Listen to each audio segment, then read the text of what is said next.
সিয়াচেন তো জানোই 76 কিলোমিটার, তাই না? সিয়াচেন 76 কিলোমিটার, এটা নুব্রা ভ্যালিতে অবস্থান করছে।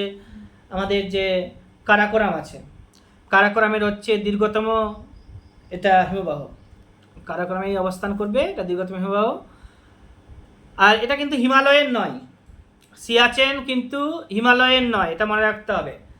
আর একটা আছে দীর্ঘতম হিমবাহ, পৃথিবীর মধ্যে দীর্ঘতম হিমবাহ লাম্বার্ট। কোথায় বলেছিলাম?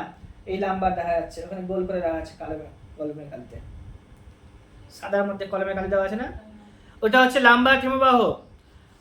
ঠিক আছে, লাম্বার্ট হিমবাহ। আর এটা কোথায়, কোন মহাদেশ ওটা বললাম? ওটা হচ্ছে আন্টার্কটিকা মহাদেশে লাম্বার্ট হিমবাহর অবস্থান করবে। আর ওয়ার্ল্ডের মধ্যে প্রথম এটা আন্টার্কটিকাতে, এটার হচ্ছে তোমার 76 কিলোমিটার বললাম লম্বা, ওটা হচ্ছে 400 কিলোমিটার লম্বা। ঠিক আছে, এবার হচ্ছে ভারতের যদি হাইয়েস্ট ব্যাটেল ফিল্ড বলি তাহলে সিয়াচেনকে আমরা বলি। সিয়াচেন কিন্তু হিমালয়ের অংশ নয়। এছাড়া আরও বেশ কিছু হিমবাহের নাম তোমাকে পড়তে হবে, বাল্টোরা, বিয়াপো, হিস্পা, রিমো, এগুলো সবই জানতে হবে। আমাদের যে জিওগ্রাফির নোটস আছে সেখানে বলা হয়েছে যে এই যে এগুলো বাল্টোরা, বিয়াপো, হিস্পা, রিমো, কারাকোরাম, হ্যাঁ, এটা কোথায় অবস্থান করছে। যেমন আমরা ভাগ করলাম না যে কারাকোরামের পরে লাদাখ, লাদাখের পরে জাস্কার, জাস্কারের পরে পীরপাঞ্জাল, পীরপাঞ্জালের পরে হচ্ছে ধৌলাধারি। এবার হচ্ছে কারাকোরাম পর্বতে অবস্থান করছে কোনগুলো, হিমালয় পর্বতে অবস্থান করছে কোনগুলো, ঠিক আছে, তিব্বতে অবস্থান করছে কোনগুলো হিমবাহ, সেগুলো জানতে হবে। কুমায়ুন হিমালয় এ, যেটা কুমায়ুন হিমালয় যেটা আমরা বলছি, কুমায়ুন হিমালয় আমরা ভাগ করেছি আমরা উত্তর থেকে দক্ষিণে 3-4 ভাগে, আবার হচ্ছে পশ্চিম থেকে পূর্ব দিকে আমরা ভাগ করেছি হিমালয় পর্বতকে। তার মধ্যে একটা ভাগ হচ্ছে কুমায়ুন হিমালয়, যেটা গঙ্গোত্রীর নিকটে অবস্থান করছে। কুমায়ুন হিমালয়ে গঙ্গোত্রী অবস্থান করবে, গঙ্গোত্রী হিমবাহ থেকে গঙ্গা নদী উৎপত্তি লাভ করছে। এবার হচ্ছে দার্জিলিংয়ের কাছে আছে একটা হিমবাহ, নাম হচ্ছে জেমু হিমবাহ, যেখান থেকে তিস্তা নদী উৎপত্তি লাভ করবে। দার্জিলিংয়ের কাছে আছে জেমু হিমবাহ, যেখান থেকে তিস্তা নদী উৎপত্তি লাভ করবে। বন্দরপুচ যে পর্বতটার নাম বললাম, বন্দরপুচের কাছে রয়েছে যমুনাত্রী হিমবাহ। আগে যমুনাত্রী, তারপরে গঙ্গোত্রী, তারপরে হচ্ছে কেদারনাথ, তারপরে হচ্ছে বদ্রীনাথ, তারপরে হচ্ছে ত্রিশূল। ঠিক আছে, যেটা হচ্ছে বন্দরপুচের নিকটে হচ্ছে যমুনাত্রী, ওইখান থেকে যমুনা নদী উৎপত্তি লাভ করেছে, পরবর্তীতে এলাহাবাদের কাছে এসে গঙ্গা নদীর সাথে যমুনা নদী মিলে গেছে। ঠিক আছে, তারপরে হচ্ছে কি আরও এখানে আছে, এগুলো হিমালয়ের গেল।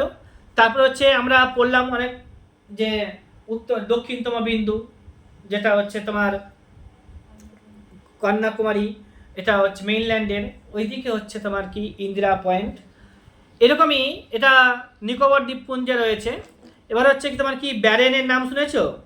ব্যারেন হচ্ছে ভারতের একমাত্র জীবন্ত আগ্নেয়গিরি। ব্যারেন হচ্ছে ভারতের একমাত্র জীবন্ত আগ্নেয়গিরি, এটা আন্দামান নিকোবর দ্বীপপুঞ্জে অবস্থান করছে। ঠিক আছে, এই আন্দামান নিকোবর দ্বীপপুঞ্জের আন্দামানে এটা অবস্থান করছে। নারকন্ডম হচ্ছে সুপ্ত আগ্নেয়গিরি, আর হচ্ছে ব্যারেন হচ্ছে দক্ষিণ এশিয়ার একমাত্র জীবন্ত আগ্নেয়গিরি। ঠিক আছে, নাম হচ্ছে ব্যারেন। আরও আগ্নেয়গিরি আছে, জাপানে আছে। জাপানে তো নামগুলো বলেছি, হোকাইডো, হনসু, কিউসু, আর হচ্ছে হোকাইডো, হনসু, কিউসু আর ইউসু।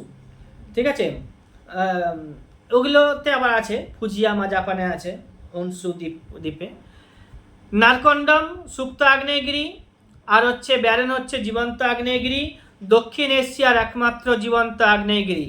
লাদাখ যে দ্বীপ আছে, লাক্ষাদ্বীপ যেটা আছে ওটা হচ্ছে প্রবাল দ্বীপ, পরীক্ষাতে খুব আসে। এখানকার ক্যাপিটাল হচ্ছে কাভারাত্তি, এটা আরব সাগরে অবস্থান করছে। একটু আগে পড়লাম 43টা এখানে ছোট ছোট দ্বীপ আছে, খুব বেশি হলে 10টা দ্বীপে মানুষ বসবাস করে, বাকিগুলো ছোট এবং মানুষ বসবাস করে না।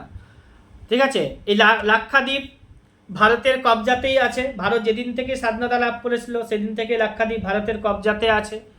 ভারতের প্রাচীনতম পর্বতমালার সম্পর্কে জানতে হবে। ভারতের প্রাচীনতম পর্বতমালার নাম কি? আরাবল্লী পর্বত। সেটা অনেক দিন আগে সৃষ্টি হয়েছে। এটা বিস্তার হচ্ছে দিল্লি থেকে গুজরাট পর্যন্ত বিস্তার।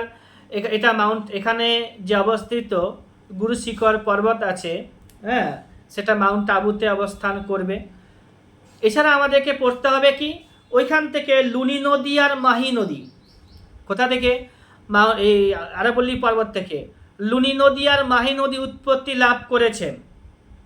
আর তার মধ্যে মাহি নদীর নাম তোমরা জানো, এখানে লেখা আছে। মাহি নদী কর্কট ক্রান্তি যে রেখাটা আছে তাকে 2 বার ক্রস করেছে। মাহি নদী কর্কট ক্রান্তি রেখাকে 2 বার ক্রস করেছে। আর কর্কট ক্রান্তি রেখা আমরা একটু আগেই পড়লাম, যেটা ভারতের 8টি রাজ্যে ক্রস করেছে। ঠিক আছে, এই 8টি রাজ্যের জানি। পশ্চিমবঙ্গের কয়টা ডিস্ট্রিক্টের মধ্য দিয়ে প্রবাহিত হয়েছে সেটাও আমরা জানি, 5টি ডিস্ট্রিক্টের মধ্য দিয়ে প্রবাহিত হয়েছে। কর্কট ক্রান্তি রেখা যেটা আছে, রেখাটা ওর মান হচ্ছে 23.5 ডিগ্রি নর্থ উত্তর। হ্যাঁ, এবার হচ্ছে